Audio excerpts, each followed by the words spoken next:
नमस्कार. आजच्या कार्यक्रमाला उपस्थित कल्याण आश्रमाचे सर्व हितचिंतक, विविध संघटनांचे अधिकारी, आपलं सगळ्यांचं कल्याण आश्रमाचं जे प्रेम आहे त्यामुळे रविवारच्या सकाळचा हा महत्त्वाचा वेळ 10 ते 12च्या मधला आपण हे ऐकण्यासाठी म्हणून इथे आला आहात. आपल्यापैकी काही जणांनी कल्याण आश्रम कदाचित पहिले ऐकला असेल आहे. काही जणांना बोलवल्यामुळे उत्सुकतेपोटी की कल्याण आश्रम नेमकं काय करतं याच्यासाठी आपण आला असाल.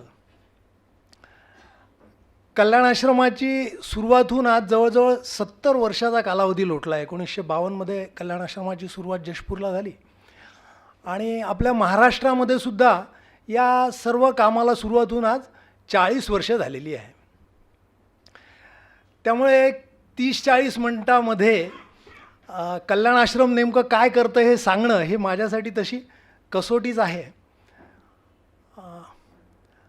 कल्याण आश्रम ज्या समाजासाठी काम करतं, ज्याला आपण वनवासी किंवा जनजाती समाज म्हणतो, त्या समाजाच्याबद्दल थोडीशी पहिले माहिती देऊन आणि नंतर कल्याण आश्रमाची कशी सुरुवात झाली आणि कल्याण आश्रमाने काम करत करत आज कुठवर पोचला आहे आणि अजून पुढे कसली आवश्यकता आहे अशी थोडीशी या 30-40 मिनटामध्ये मी मांडणी करण्याचा प्रयत्न करीन. आपल्या देशातला जो वनवासी किंवा जनजाती समाज आपण ज्याला म्हणतो, खरं म्हणजे अनादी काळापासून, म्हणजे आपल्याला महाभारत रामायणापासून ते शिवाजी महाराणा प्रतापापर्यंत अनेक जनजाती व्यक्तिमत्व किंवा व्यक्तिरेखा आपल्याला ऐकायला मिळतात. अगदी आता स्वातंत्र्य, इंग्रजांविरुद्ध जो स्वातंत्र्य लढा झाला त्याच्यामध्ये सुद्धा अनेक वनवासी किंवा जनजाती वीरांची नावं समोर येतात. अत्यंत प्रामाणिक, साधेपणाने राहणारा असा हा एक समाज आहे. जसं अनेक आक्रमणं आपल्या देशावर झाली आणि त्याच्यात जो ग्रामीण आणि नगरीय समाज त्याच्यामुळे ढवळला गेला, त्याची झळ जरी जनजाती समाज अतिशय आतमध्ये वनांमध्ये राहत होता तरी त्या सांस्कृतिक आक्रमणाचा मोठी झळ ज्याला आपण म्हणतो ती जनजाती समाजाला सुद्धा बसली. परंतु जनजाती समाजाने हा सगळा लढा त्यांच्याच आपल्या समूहाच्या शक्तीने या सगळ्याला दिलेला आहे. थोडीशी त्याची आपण ओळख करून घेऊ जनजाती समाजाची. 2011 साली जे सेन्सस झालं भारताचं, त्याच्यामध्ये जनजाती समाजाला कॉन्स्टिट्यूशनप्रमाणे शेड्यूल ट्राईब्स या कॅटेगरीमध्ये जनजाती समाज येतो. साधारण 10,45,00,000 म्हणजे आपल्या एकंदर त्यावेळेच्या जनसंख्येच्या साधारण 8.5-9% एवढा मोठा हा जनजाती समाज आहे. पूर्ण भारतभर जनजाती समाज विखुरलेला आहे. परंतु काही राज्य अशी आहे ज्याच्यात जास्त प्रमाणात आहे, काही राज्यांमध्ये कमी प्रमाणात आहे. पूर्वांचलची जी आपली राज्य आहे, मिझोराम, नागालँड, मेघालय, अरुणाचल प्रदेश, याच्यामधले जर टक्केवारी जर बघितली तर मेघालयमध्ये जवळजवळ 86%, नागालँडमध्ये 86%, इकडे लक्षद्वीपमध्ये जर बघितलं तर जवळजवळ 94.8%. अशा काही राज्यांमध्ये खूप मोठ्या प्रमाणामध्ये जनजाती वसलेल्या आहेत. काही राज्य आहेत जसं उत्तर प्रदेश, तमिळनाडू, बिहार, केरळ, उत्तराखंड, इथे खूप कमी 2% 5% असं आहे. काही राज्य अशी आहे जसं पंजाब, चंदीगड, हरियाणा, दिल्ली, पुद्दुचेरी, इथे ॲक्च्युली जनजाती नाहीतच मुळात. आपल्या महाराष्ट्रामध्ये सुद्धा एक ओव्हरऑल ज्या भारताची जी पर्सेंटेज आहे 8.5-9%, साधारण तेवढीच टक्केवारी आपल्या महाराष्ट्रात सुद्धा आहे. आपला देश विविधतेने नटलेला आहे. आपण म्हणतो अनेक जाती पोटजाती अशा आहेत.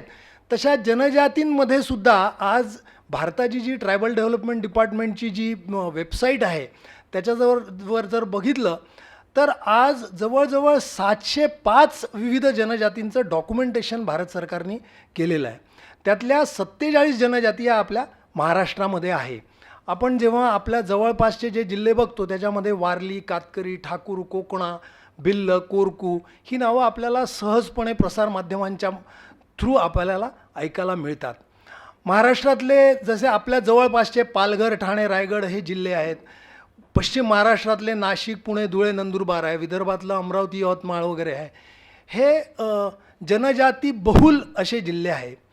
अनेक जरी 47 जनजाती असल्या तरी आर्थिकदृष्ट्या, शैक्षणिकदृष्ट्या त्यांच्यामध्ये सुद्धा खूप विविधता आहे. म्हणजे आपण जे विविध प्रकल्प चालवतो, रायगड जिल्ह्यामध्ये कातकरी ही जी जनजाती आहे ही आदिम जनजाती म्हणून ओळखली जाते. म्हणजे जनजातीमध्ये सुद्धा ज्यांची लिटरसी रेट अगदी कमी आहे.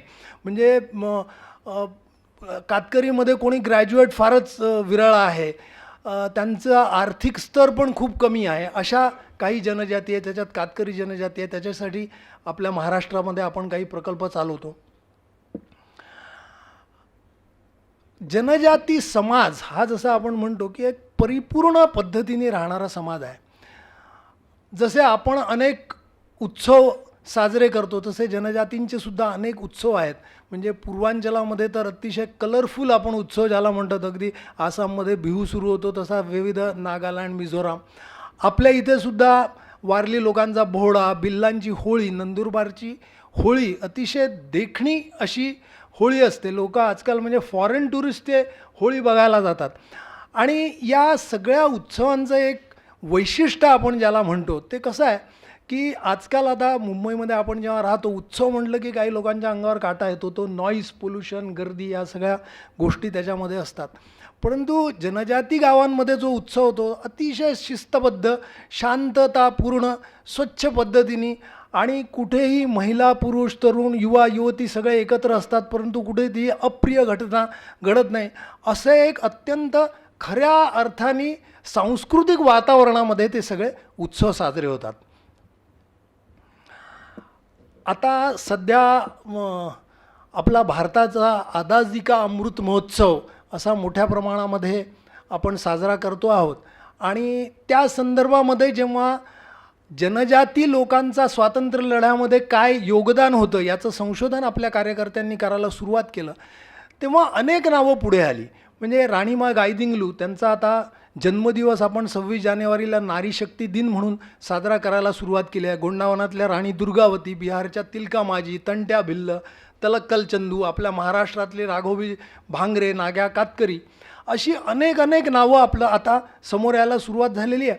ज्यांनी इंग्रजांना अत्यंत कडवा विरोध केला आणि प्रत्यक्ष लढले. आणि लढले म्हणजे त्यांना माहीत नव्हतं आपण स्वातंत्र्यासाठी लढतो आहे का कशासाठी लढतो आहे, पण हे नक्की माहिती होतं की इंग्रज हे आपल्यावर सांस्कृतिक आक्रमण करत आहेत आणि आपली संस्कृती, धर्मसंस्कृती टिकवण्यासाठी आपल्याला यांच्याशी लढावंच लागेल हे त्यांना नक्की माहीत होतं. आणि या सर्वांमधलं एक मोठं नाव भगवान बिरसा मुंडा बिहारमधले होते. अत्यंत युवा अवस्थामध्ये त्यांनी इंग्रजांशी लढा दिला. इंग्रजांनी धोक्याने त्यांना पकडलं, तुरुंगामध्ये ठेवलं, तुरुंगात डांबून ठेवलं आणि अतिशय संशयास्पद पद्धतीने त्यांचा मृत्यू झाला. आज भारत सरकारने 15 नोव्हेंबर हा जनजाती गौरव दिन म्हणून सर्व देशभर साजरा करण्याचं निश्चित केलेलं आहे. कल्याण आश्रमाच्या माध्यमातून सुद्धा या सगळ्या स्वातंत्र्य लढ्यात ज्यांनी ज्यांनी आपलं योगदान केलं त्यांचं एक चांगलं डॉक्युमेंटेशन कल्याण आश्रमाच्या माध्यमातून तयार होत आहे. एक छान प्रदर्शनी तयार होती आहे जी जुलै ऑगस्टमध्ये इनॉग्रेट होईल आणि विविध ठिकाणी सभागृहांमध्ये, महाविद्यालयांमध्ये ती करावी, जेणेकरून नगरीय समाजासमोर हा सगळा विषय येईल अशी याच्या मागची योजना आहे.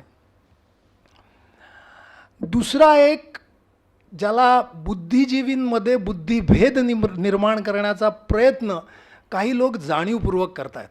हा भेद नेमका काय आहे तर एक अशी विचारधारा सोडली जाते आहे की जनजाती हा हिंदू नाही. त्याच्या मागे त्यांची काही योजना आहे आणि जसं आपण म्हणतो की वेगळ्या योजनेने ते लोक काम करतात. आणि एक ऑब्वियस असतं की अशा पद्धतीने जेव्हा नॅरेटिव्ह सोडला जातो तेव्हा समाजाला कुठल्या ना कुठल्या प्रकारे त्याला डिव्हाइड करण्याचीच योजना असते. आणि डिव्हाइड केलं की काय होतं हे आपल्या सगळ्यांना माहिती आहे. 70 वर्षापासून कल्याणाश्रम या जनजाती समाजामध्ये मिसळून काम करत आहेत. त्यामुळे जेव्हा प्रत्यक्ष गावागावांमध्ये कल्याणाश्रमाचे कार्यकर्ते काम करतात तेव्हा प्रत्यक्ष काय बघायला मिळतं त्याचे हे ऑब्झर्वेशन थोडेसे लिहिलेले आहेत की जनजाती समाजामध्ये सुद्धा 16 संस्कार ज्याला म्हणतात त्याचं महत्त्व आहे. त्यांच्यामध्ये सुद्धा गोत्र आहेत. एक कॉमन धागा सगळ्या या जनजातींच्या देवदेवतांमध्ये जो बघायला मिळतो त्या बडादेव म्हणतात. बडादेव म्हणजे काय तर शंकर पार्वती म्हणजे बडादेव. म्हणजे आपल्या देशातल्या सर्व जनजातींमध्ये अन्य देवदेवता जरी असल्या तरी बडादेव म्हणजे शंकर पार्वतीची पूजा ही एक कॉमन थ्रेड या सगळ्या जनजातींमध्ये आपल्याला बघायला मिळतो. पुनर्जन्मामध्ये त्यांचा विश्वास आहे. आणि एक म्हणजे जी अद्भुतच म्हणायला पाहिजे की आपण जे वसुदैव कौटुंबकम वगैरे म्हणतो शहरी नगरीय समाज, तर तशाच प्रकारची विश्वकल्याणाची प्रार्थना ही जनजाती समाजसुद्धा करतो. त्यामुळे म्हणजे हे सगळं बघितल्यानंतर कोणी जर असं म्हणत असेल की जनजाती हे हिंदू नाही तर ते त्यांचा काहीतरी अंत्यस्थ हेतू आहे म्हणूनच म्हणतात हे खूप ऑब्व्हियसली आपल्याला कळायला पाहिजे. हे सगळं थोडंसं मी जनजातींबद्दलची अतिशय ब्रीफ माहिती सांगितली आहे. जनजाती समाज अतिशय इंटिरियरमध्ये राहत असल्यामुळे नगरीय समाज जसा भौतिक दृष्टीने प्रगत होत गेला ती प्रगती विविध कारणांमुळे जनजाती समाजापर्यंत पोहोचू शकली नाही. त्यामुळे आजही या क्षेत्रात जेव्हा आपण प्रवास करतो तेव्हा लक्षात येतं की बालकांमध्ये कुपोषणाचं मोठी समस्या आहे. सर्व वयोगटातल्या मुलं मुली पुरुष महिला यांच्यामध्ये आरोग्याच्या समस्या आहे. पाण्याचं दुर्भिक्ष आहे. अनेक ठिकाणी महिलांना पाण्यासाठी 3-3, 4-4 तास वणवण भटकायला लागतं. लिटरसी रेट हा खूप कमी आहे. म्हणजे 50% कमी लिटरसी रेट आहे. ह्या सगळ्या समस्याशी वनवासी समाज आपापल्या पद्धतीने लढतो आहे. म्हणजे ह्या सगळ्या समस्या आहेत त्यांच्या, पण ज्याला सर्व्हायव्हल इन्स्टिंक्ट ज्याला आपण म्हणतो त्या सर्व्हायव्हल इन्स्टिंक्टनी ते काय तुमच्यामुळे हात पसरून रडत बसत नाही आहे. ते त्यांच्या पद्धतीने प्रत्येक समस्येचं सोल्युशन काढण्याचा प्रयत्न करतात आणि निसर्गाशी एकात्म होऊन राहण्याचा प्रयत्न करत आहेत. या सगळ्या समस्यांबरोबर अजून एक समस्या आहे ती मतांतरणाची आहे. म्हणजे जी अनेक सांस्कृतिक आक्रमणं झाली त्यातली शेवटचं जे इंग्रजांचं आक्रमण झालं त्याच्यामध्ये त्यांनी जे एक मिशनऱ्यांचं मोठं जाळं विणलं होतं त्याचा एक प्रभाव हा वनवासी क्षेत्रामध्ये आणि पूर्वांचलामध्ये आणि मध्य भारतामध्ये सुद्धा मोठ्या प्रमाणात झाला होता. आणि त्याच्यामुळे एक ज्याला समाजमन ढवळून निघणं म्हणतात असं ह्या वनवासी क्षेत्रामध्ये झालं होतं. आणि एक प्रकारे तोच एक स्टार्टिंग पॉईंट कल्याणाश्रम सुरू होण्यासाठी होता असं पण म्हणायला हरकत नाही. स्वातंत्र्यानंतर जेव्हा अनेक पुढाऱ्यांचे या क्षेत्रामध्ये प्रवास सुरू झाले तेव्हा ही सगळी ऑब्झर्वेशन समोर आली आणि असं लक्षात आलं की हा प्रदेश असा सोडून देऊन चालण्यासारखं नाही आहे. म्हणजे हे एक पूर्ण देशामध्ये अस्थिरता निर्माण करण्याचं एक न्यूक्लियस होऊ शकतं. म्हणजे जरी नगरीय समाज दूर आहे त्यांना दिसतच नाहीत की तिथे काय चाललं आहे, पण ज्यांना राष्ट्रविरोधी गतिविधी करायची आहे त्यांच्यासाठी ते खूप चांगलं सेंटर बनू शकतं. आणि तसेच प्रयत्न वर्षानुवर्ष केले गेले. त्यामुळे असं लक्षात आलं की एकसंध समाज जर ठेवायचा असेल तर या सगळ्या समाजाला एकत्र घेऊन आणि आपल्याला काम करण्याची आवश्यकता आहे. बाळासाहेब देशपांडे नागपूरचे होते, धाडसी होते अतिशय. 1952 साली जेव्हा त्यांना सांगण्यात आलं की अशा प्रकारचं एक आव्हानात्मक काम आहे तर कसं काय तुमची जाण्याची तयारी आहे का, तर प्रथितयश वकील होते. त्यांनी आपली पूर्ण वकिली तिथे थांबवून जशपूरला स्थायिक झाले. पहिले सरकारी नोकरी केली. पहिल्या सरकारी नोकरीमध्ये पहिल्या वर्षामध्ये 100 प्राथमिक शाळा. आपण विचार करू शकता 1952 साली इतक्या जंगलाच्या प्रदेशामध्ये प्रवास करून आणि पूर्ण विरोधी वातावरण असताना त्यांनी 100 शाळा सुरू केल्या. पण एक 3-4 वर्षात असं लक्षात आलं की केवळ सरकारी माध्यमातून शाळेत सुरू करून होण्याचं हे कामच नाही आहे. हे पूर्ण समाजाबरोबर समरस होऊन होण्याचं काम आहे. म्हणून त्यांनी एक छोटा छात्रावास जशपूर नगरला सुरू केला आणि 1952 साली कल्याण आश्रमाची छोटीशी एक स्थापना झाली. आज 70 वर्षानंतर कल्याण आश्रम वाढत वाढत एक मोठी संघटना झालेली आहे. आज जे सामाजिक काम म्हटलं की तुम्ही NGO आहात का, असा प्रश्न महानगरामध्ये किंवा कुठेही विचारला जातो. तर त्याचं उत्तर असं असतं की yes, Vanvasi Kalyan Ashram is a non governmental voluntary organization. We don't say that we are a NGO because NGO spend almost 25 to 30% money on their own expenses, whereas we are a voluntary organization and not a typical non-governmental organization which operate more like a corporate sector, unlike like a voluntary organization. दुसरी गोष्ट अशी आहे की NGOज बऱ्याचशा काम करतात ते कुठले तरी एक कॉज घेऊन काम करतात. म्हणजे कोणीतरी फक्त कुपोषणासाठी काम करतं, कोणीतरी फक्त एज्युकेशनसाठी काम करतं. आज 70 वर्षाच्या अनुभवानंतर कल्याणाश्रम अशा स्थितीत आला आहे की जनजाती समाजाच्या जीवनाशी निगडीत जोही विषय असेल त्या विषयाला घेऊन आज कल्याणाश्रम काम करत आहे. दुसरा महत्त्वाचा एक बिंदू घेऊन कल्याणाश्रम जे काम करतं ते आहे की नगरवासी आणि जनजाती यांच्यामध्ये जी एक गॅप निर्माण झालेली आहे ती दूर करणं. म्हणजे ज्याला सामाजिक समरसता म्हणतो की कल्याण आश्रम नगरवासियांना घेऊन वनवासी क्षेत्रात वनयात्रा काढतं, जनजाती समाजाच्या विद्यार्थ्यांना नगरात घेऊन त्यांना आज नगरीय समाज काय हे दाखवतं. आणि जे या कल्याण आश्रमाच्या लोगोमध्ये तू मैं एक रक्त हे जे एक वाक्य लिहिलेलं आहे त्याचा अनुभव नगरवासी आणि वनवासींनी घ्यावा याच्यासाठी कल्याण आश्रम निरंतर प्रयत्न करत असतं.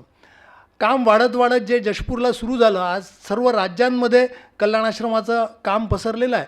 केवळ भारतातच नव्हे तर नेपाळमध्ये सुद्धा ज्या अनेक जनजाती आहे त्याच्यामध्ये आज कल्याण आश्रमाचं काम सुरू झालेलं आहे.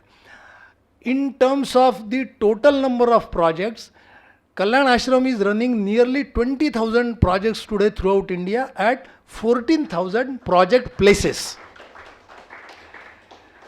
आता हे आजच्या परिभाषेमध्ये जेव्हा विचारलं जातं इंग्रजीमध्ये in what all areas you work. So we work in almost 8-10 different areas. We work in education, we work in healthcare, we work in sports, village development, women empowerment, preservation of culture, protection of rights, skill development, and creating awareness in youth, and as well as activities in the urban areas. या ज्या विविध आयाम ज्याला आपण म्हणतो कामाचे, त्याची मी आता एक संक्षिप्त ओळख सगळ्यांना करून देणार आहे. सर्वात पहिला आयाम ज्याच्यापासून कल्याण आश्रमाची सुरुवात झाली तो शैक्षणिक आयाम. या आयामाअंतर्गत आज कल्याण आश्रमाच्या माध्यमातून 270 फुल टाईम शाळा चालवल्या जातात, जनजाती क्षेत्रामध्ये या चालवल्या जातात. त्याच्याचबरोबर 4183 एकल विद्यालय ज्याला आपण म्हणतो नॉन फॉर्मल स्कूल किंवा वन टीचर स्कूल, अनेक वनवासी गावं किंवा पाडे किंवा वाडी आपण ज्याला म्हणतो आज अशा आहेत की शाळा खूप दूर आहेत, शिक्षणापासून वंचित असतात, प्राथमिक शिक्षणसुद्धा त्यांना मिळत नाही, शिक्षणाबद्दल उदासीनता असते. परंतु कल्याण आश्रमाचे कार्यकर्ते पालकांना भेटून की आपण एक छोटीशी प्राथमिक शाळा आहे तिथे ॲटलिस्ट मुलांना 12 घडी शिकवणं, एक दोन शिकवणं एवढं तरी आपण मिनिमम केलं पाहिजे. तर हा एक मोठा प्रयत्न कल्याण आश्रमाच्या माध्यमातून चालतो. हा जो सगळा शैक्षणिक आयाम चालतो याच्यातनं जे आपण दरवर्षी याचं स्टॅटिस्टिकल डेटा घेतो त्याच्यातनं असं लक्षात येतं की आपला स्प्रेड आज किती वाढला आहे. तर जवळजवळ 1.2 lakhs विद्यार्थी आपल्या या सगळ्या प्रोजेक्ट्समधनं शिक्षण घेत आहेत. एक छोटंसं उदाहरण आपल्या जवळचं सांगतो. मुंबई महानगराच्या माध्यमातून आपल्या कोकणात महाडजवळ माणगावला एक आश्रमशाळा सुरू करायची असा एक प्रकल्प 1999 साली सुरू झाला. अतिशय छोटी सुरुवात झाली. म्हणजे हे ॲक्च्युअल चित्र आहे त्या झोपडीचं जिथनं शाळेला सुरुवात झाली. 2 भाड्याच्या खोल्या 1998 साली घेतल्या होत्या. 4 शिक्षकांची नियुक्ती झाली. 18 विद्यार्थी कातकरी जनजातीचे. अशी ही शाळा मुंबई महानगराने फायनान्शियल सपोर्ट करून सुरू केली स्थानिक कार्यकर्त्यांच्या मदतीने. आज 1921 लिहिला, गेल्या वर्षी मी हे प्रेझेंटेशन बनवलं, त्यामुळे आज 2022 साली शाळेची स्थिती अशी आहे की 1ली ते 10वी ही निवासी आश्रमशाळा आहे. जवळजवळ 400 ते 450 विद्यार्थी तिथे शिक्षण घेतात. 13 शिक्षक, 14 शिक्षकेतर कर्मचारी आहे आणि अतिशय व्यवस्थित पद्धतीने ही शाळा चालते. अद्ययावत आपलं तिथे कॉम्प्युटर सेंटर आहे, प्रयोगशाळा आहे, एक नॉव्हेल प्रोजेक्ट ज्याला आपण introduction to basic technology vocational course आपण तिथे चालवतो, ज्याच्या माध्यमातून वेल्डिंग, सुतारकाम, शेती, बांधकाम अशा ट्रेडचं शिक्षण मुलांना दिलं जातं. आता 1998 पासनं 2022पर्यंत जेव्हा ही शाळा झालेली, सुरुवातीला अशी स्थिती होती की कातकरी वाड्यापाड्यांवर जाऊन मुलांना आणायला लागायचं पकडून. विद्यार्थी मिळायचे नाही. 40 विद्यार्थ्यांचा जो एक क्लास भरायचा, त्याच्यात 15-15, 20-20 विद्यार्थीच केवळ असायचे, राहायचे आणि एक साधारण महिना 2 महिने झाले की पळून जायचे, अशी सुरुवातीला स्थिती होती. आज आपली स्थिती अशी आहे की जसं शहरी याच्यामध्ये ॲडमिशन इज फुल असं आपल्याला सांगायला लागतं. म्हणजे दुसऱ्या शाळांमधनं काढून पालक आपल्या शाळांमध्ये, नाही तुमची शाळा खूप चांगली आहे, तिथे संस्कार चांगले होतात म्हणून आम्ही त्या शाळेतनं काढून इथे घालू इच्छितो, अशी स्थिती आपल्या शाळेची आज आलेली आहे. आणि म्हणजे स्वाभाविकपणे चांगलं काम केलं की चांगला पुरस्कार मिळतोच. तसं आदर्श आश्रमशाळेचा पुरस्कार आपल्याला मिळाला. 2017, 18, 19चा आदिवासी सेवा संस्था पुरस्कार मिळाला. 2010ला जेव्हा 10वीची पहिली बॅच सुरू झाली तेव्हा 10वीचा रिझल्ट 100% लागला. 2010 ते 2020पर्यंत 7 वर्ष सातत्याने आपला 100% रिझल्ट लागतो आहे. याचबरोबर अन्य राज्यांमध्ये शिक्षणाला पूरक असं वसतिगृहाचे पण प्रकल्प आपण चालवतो, जेणेकरून शाळा चालवणं शक्य नाही आहे पण सरकारी शाळेच्या आसपास आपण वसतिगृह सुरू करावी. तर देशभरामध्ये जवळजवळ 189 मुलांची आणि 51 मुलींची वसतिगृह चालतात, ज्याच्यात दोन्ही मिळून 8-8.5 मुलं शिकतात. आणि जेव्हा आपण वसतिगृह आपल्या माध्यमातून चालवतो तेव्हा वसतिगृह म्हणजे केवळ अन्न वस्त्र निवारा एवढी व्यवस्था न ठेवता एक संस्काराचं मोठं केंद्र तिथे तयार होतं. अनेक आपल्या वसतिगृहातनं पास झालेले यशस्वी विद्यार्थी आहे. नुकतीच जी या 2019-20मध्ये राकेश भिल्ल हा उदयपूर वसतिगृहातला आहे आणि गोविंदगुरू जनजाती विद्यापीठ जे आहे राजस्थानमध्ये, त्याला अर्थशास्त्रामध्ये MA गोल्ड मेडल मिळालेलं आहे. त्याच्यानंतर रोहन कुमार आहेत तपकरा झारखंडमध्ये, त्यांनी ॲरोस्पेसमध्ये BTech केला आणि चंद्रयानच्या टीममध्ये तो सामील झाला. एवढी मोठी सक्सेस स्टोरी आहे. तर जसं काम एक प्रोग्रेस करत गेलं तसं अशी पण आवश्यकता जाणवली की बा केवळ 10वीपर्यंतच्या मुलांना वसतिगृहात ठेवणं पुरेसं नाही आहे, तर महाविद्यालयीन मुलांसाठी सुद्धा वसतिगृह तयार केलं पाहिजे. तर उदयपूर, नवी मुंबई, चंद्रपूर, विशाखापट्टणम इथे विद्यार्थ्यांसाठी सुद्धा वसतिगृह आपण सुरू करतो. भिलई, रायपूर, बिलासपूर अशा ठिकाणी ज्या UPSC MPSCच्या परीक्षा असतात त्याच्यासाठी स्पेसिफिक कोचिंग क्लासेस चालवतो आपण आणि त्या कोचिंग क्लासेसच्या माध्यमातून अनेक लोकांना त्या स्टेट सर्व्हिसेसमधनं नोकऱ्या मिळतात. ही त्याची यशस्वीता आहे. शैक्षणिक आयामाबरोबर आरोग्यसेवेसाठी सुद्धा फार मोठे प्रकल्प कल्याणाश्रमाच्या माध्यमातून चालवले जातात. त्याच्यात मुख्यत्वे करून 2 प्रकारचे प्रकल्प आपण चालवतो. एक म्हणजे आरोग्य रक्षक किंवा हेल्थ केअर फॅसिलिटेटर ज्याला आपण म्हणतो, की तरुण मुलगा मुलगी आहे, चांगला शिकलेला आहे, त्याला फर्स्ट एडचं ज्ञान देणं, एक मिनिमम मेडिकल किट देणं आणि त्याला सांगणं की काय तू करायचं आणि काय करायचं नाही. म्हणजे कुठपर्यंत तू त्या प्राथमिक उपचार करायचे आणि आपल्याला एक जाणवलं की बा 1-2 दिवसामध्ये हे शक्य नाही तर लगेच त्याला मूव करायचं. म्हणजे आपल्या कोकणामध्ये लोक अलिबागला घेऊन जातात, तिथे नाही जमलं तर जेजेला आणतात. तर अशा पद्धतीने त्यांचं वर्षातनं एकदा प्रशिक्षण करायचं, त्यांना डॉक्युमेंटेशन कसं करायचं हे सांगायचं. तर असं एक मोठं आरोग्य रक्षकांचं जाळं देशभर चालतं. आपल्या कोकण प्रांतामध्ये जवळजवळ 300 असे आरोग्य रक्षक काम करतात. आणि आरोग्य रक्षक जेव्हा एखाद्या गावामध्ये सक्रियपणे काम करतो तेव्हा तो फक्त मग आरोग्य रक्षक राहत नाही, तो त्या गावाचा एक आधार बनतो. कुठलीही समस्या असेल तर लोक त्याच्याकडे जातात. त्याचबरोबर शहरातले अनेक डॉक्टर पाड्यापाड्यांवर जाऊन आरोग्य शिबिरं करतात. स्पेसिफिक शिबिरं जसं मोतीबिंदू, हर्निया, हायड्रोसिल याचे कॅम्प्स आपण करतो.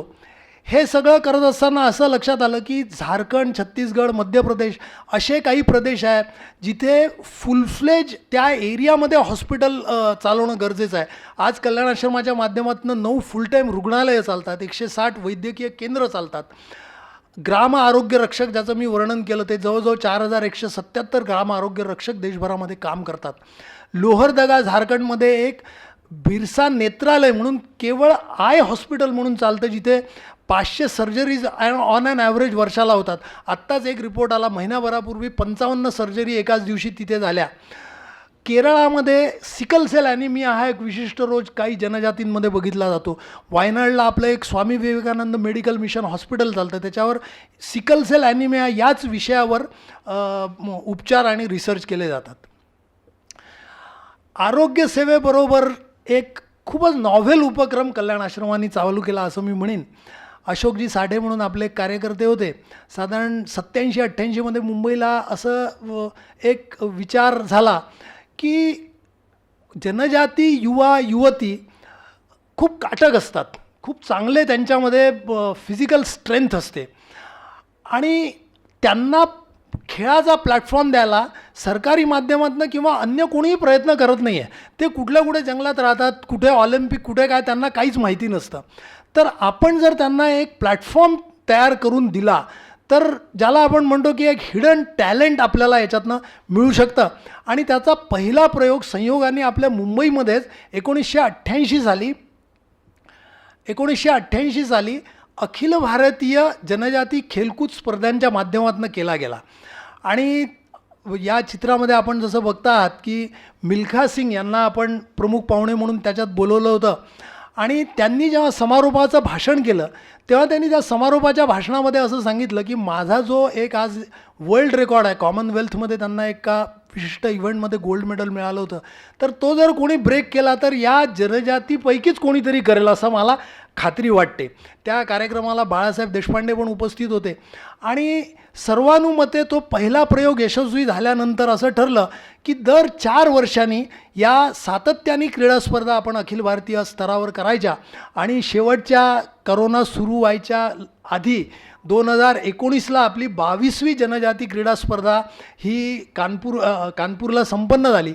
मुंबईला 395 जे प्लेयर अखिल भारतीय स्तरावर आले होते, आता ते स्वरूप इतकं मोठं झालं आहे की 2,500 ते 3,000 प्लेयर येतात.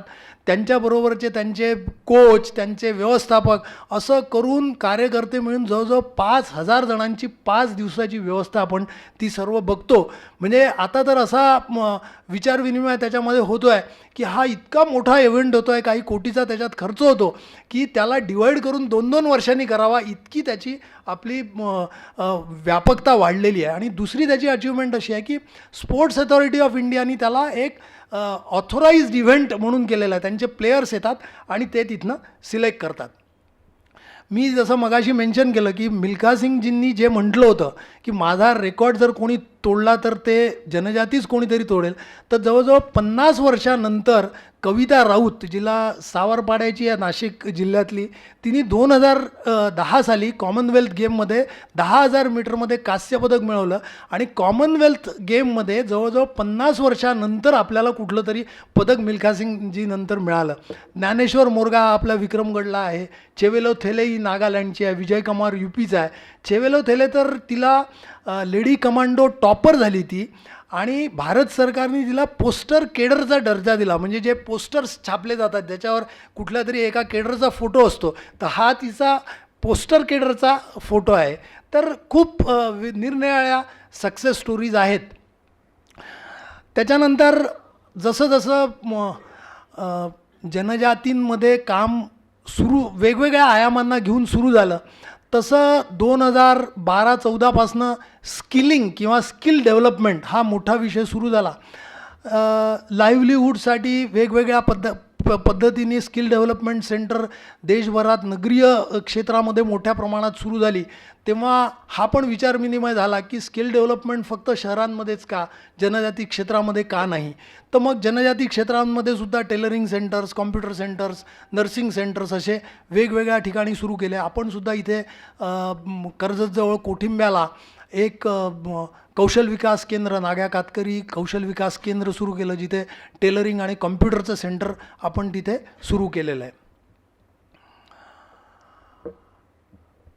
प्रिझर्वेशन ऑफ कल्चर हा सुद्धा एक चांगला आयाम घेऊन कल्याण आश्रम काम करतं. पूर्वांचलामध्ये एक असा अनुभव आला की मोठ्या प्रमाणात मतांतरण झाल्यामुळे युवा युवतींमध्ये वेस्टर्नायझेशन झालेलं आहे मोठ्या प्रमाणामध्ये. म्हणजे क्लब संस्कृती, पेहराव वेस्टर्न, म्युझिक वेस्टर्न, आणि त्यामुळे त्यांची जी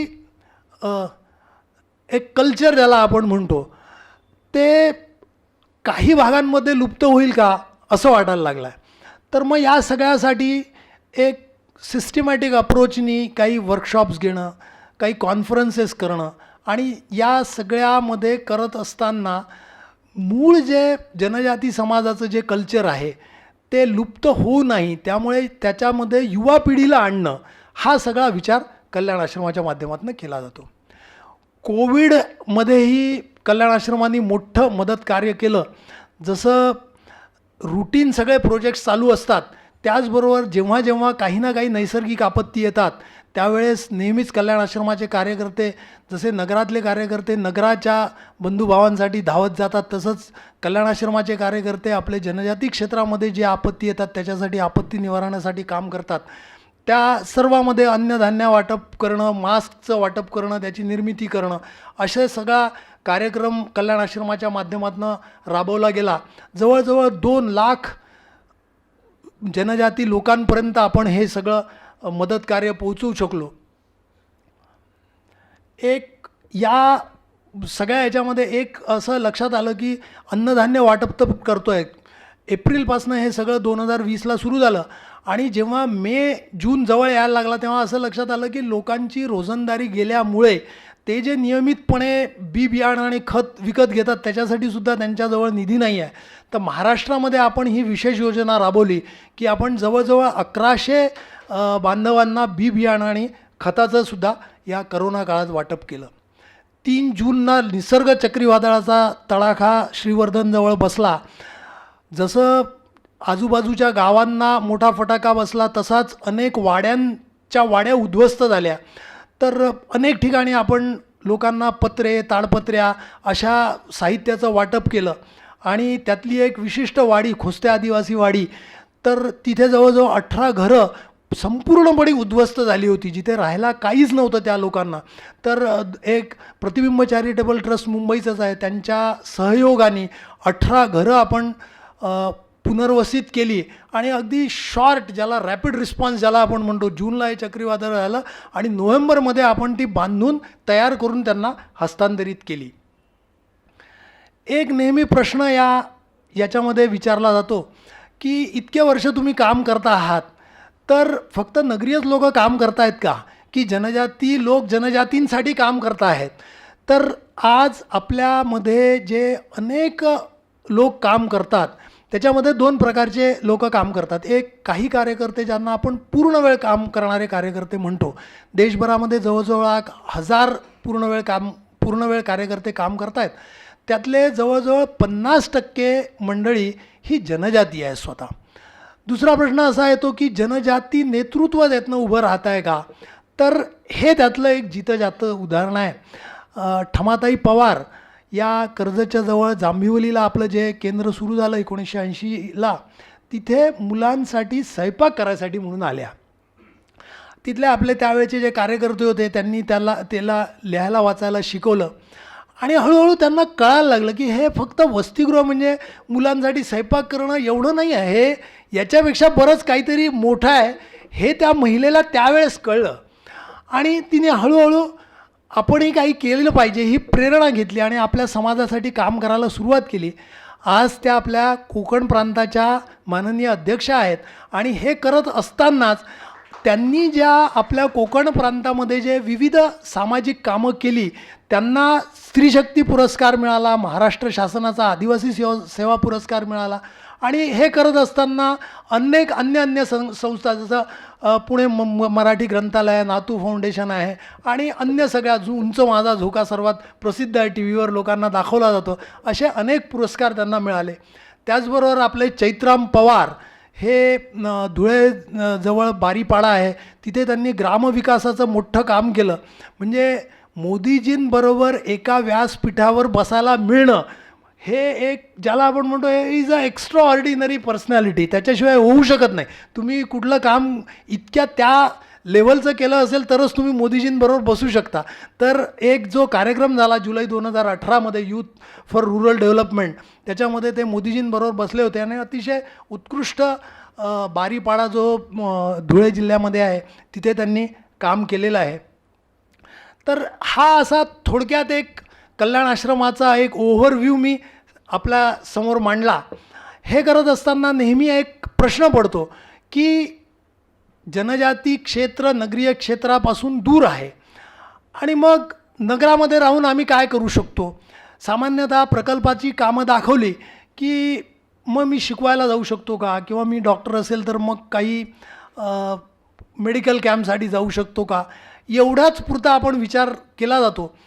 परंतु आज अशी स्थिती आहे की आपल्या प्रकल्पांची संख्या इतकी प्रचंड वाढलेली आहे की नेहमी एक उदाहरण देतात की फोर्सेस जसे काम करतात की फ्रंटलाईनवर काम करणारी मंडळी खूप कमी असतात, पण बॅकएंडला काम करणारी प्रचंड एक रचना असते. आणि स्वाभाविकपणे आपली अपेक्षा अशी आहे की प्रत्यक्ष वनवासी क्षेत्रात काम करणारी एक रचना ऑलरेडी उभी आहे, ते काम करत आहेत. परंतु बॅकएंडला त्याला सपोर्ट करण्याचं काम नगरीय क्षेत्रातनं होणं हे अपेक्षित आहे आणि ते सर्व प्रकारचे रिसोर्सेस पुरवणं हे त्याच्यामधनं अपेक्षित आहे. आणि हे करत असताना कुठल्या ना कुठल्या माध्यमातून आपण जोडलं जाणं, की केवळ रिसोर्सेस देणं पुरतं मर्यादित न राहता एक असोसिएशन क्रिएट होणं. त्यामुळे कल्याण आश्रमाचं मुंबई महानगरामध्ये अनेक वर्षापासून काम चालतं. आपण वनयात्रा घेऊन जातो, स्थापना दिवसाचे कार्यक्रम करतो, अन्न परिसंवाद किंवा आज जसं एक छोटासा कार्यक्रम ठेवला आहे, अशा प्रकारचे विविध कार्यक्रम करत असतो. कार्यकर्ता म्हणून ज्यांना काम करायचं असतं ते मासिक बैठका चालतात, त्याच्यात इन्व्हॉल्ड असतात. तर कुठल्या ना कुठल्या प्रकारे नगरीय माणसांनी या कामाशी जोडून घ्यावं अशी सर्व कार्यकर्त्यांची इच्छा असते. म्हणजे या सर्वांमध्ये एक आवर्जून करण्यासारखी गोष्ट जी असते की जनजाती समाजाचा आज स्वभाव किंवा संस्कृती जी आहे त्याचा अनुभव घेण्यासाठी वर्षातनं एकदा तरी आपण कुठल्या तरी वनयात्रेमध्ये सहभागी व्हावं. आपल्याकडे जर वेळ असेल तर एखाद्या प्रकल्पावर राहून यावं आणि ती अनुभूती घ्यावी. खूपच म्हणजे वेगळा असतो अनुभव घेऊन आपण तिथनं येतो. कशा प्रकारे जोडलं जाऊ शकतो आज, म्हणजे अनेक प्रकारे आपण योजना चालवतो. जसं वनयात्रा हा अनुभव घेण्याची योजना आहे, तसं या सगळ्या प्रकल्पांना मोठ्या प्रमाणात निधीची आवश्यकता असते. आणि निधी कशा प्रकारे स्पॉन्सर करायचा, तर लोक व्यक्तिगत दृष्टीने आपापला वैयक्तिक निधी देऊ शकतात. अनेक मंडळी आपल्या कुठल्या ना कुठल्या सोशल फोरम्सला कनेक्टेड असतात, त्यांच्या थ्रू देऊ शकतात. कित्येक जणं चांगल्या प्रतिष्ठित कंपन्यांमध्ये काम करत असतात, त्यांच्या CSR फंडच्या थ्रू मोबिलाईज करून देऊ शकता. तर 3-4 प्रकारे असतात. एक जसं जे विविध रेग्युलर प्रकल्प सांगितले, ज्याला आपण ऑनगोईंग प्रोजेक्ट्स ॲक्टिव्हिटी म्हणतो, ते असतात. दुसऱ्या काही specific events Kalyan Ashram organise करतं. जसं स्पोर्ट्सचा इव्हेंट आहे, एखादा जेव्हा स्पोर्ट्सचा इव्हेंट असतो त्याला बराच मोठा निधी लागतो, तर ते स्पॉन्सर करायला लागतात. अनेक आपली वसतिगृह आणि इन्फ्रास्ट्रक्चर्स लागतात, तर त्याच्या डेव्हलपमेंटमध्ये कॉन्ट्रीब्युशन येऊ शकतं. तर अशा वेगवेगळ्या प्रकारे आपण या सगळ्याशी जोडले जाऊ शकतो. आणि ते सोडून हे सगळं करत असताना आपण एक फॅसिलिटेटर होऊ शकतो का. आपला अनेक मोठा काय म्हणतात आपला एक दायरा असतो सामाजिक, आपण अनेक लोकांना जाणत असतो. तर मी कॉन्ट्रीब्यूट करीन आणि माझ्याबरोबर दुसऱ्या कोणालासुद्धा याच्यामध्ये घेऊन येईल, हे पण एक महत्त्वाचं काम असतं. केवळ मी करणं इतकं महत्त्वाचं नसतं, तर मी हा विषय घेऊन अन्य 4 लोकांशी बोलीन, माझ्या फोरममध्ये बोलीन, हा सुद्धा फॅसिलिटेट करण्याचा सुद्धा एक मोठी आवश्यकता आज आहे. अतिशय थोडक्यात हे की एज्युकेशनमध्ये वेगवेगळ्या प्रकारचं जसं बुक, स्टेशनरी, युनिफॉर्म, ट्रॅव्हल किंवा स्पॉन्सरशिप ऑफ 1 चाइल्ड और 10 चिल्ड्रन और 1 हॉस्टेल ॲट ए टाईम. मी मुद्दाहून इथे फिगर्स टाकलेल्या नाही, कारण त्या स्टेट टू स्टेट व्हेरी होतात, प्रोजेक्ट टू प्रोजेक्ट व्हेरी होतात. पण आपण हे डोक्यात ठेवू शकतो किंवा एज्युकेशन प्रोजेक्ट म्हटलं की ऑल आऊट स्पॉन्सरशिप त्याच्यामध्ये आपण करू शकतो.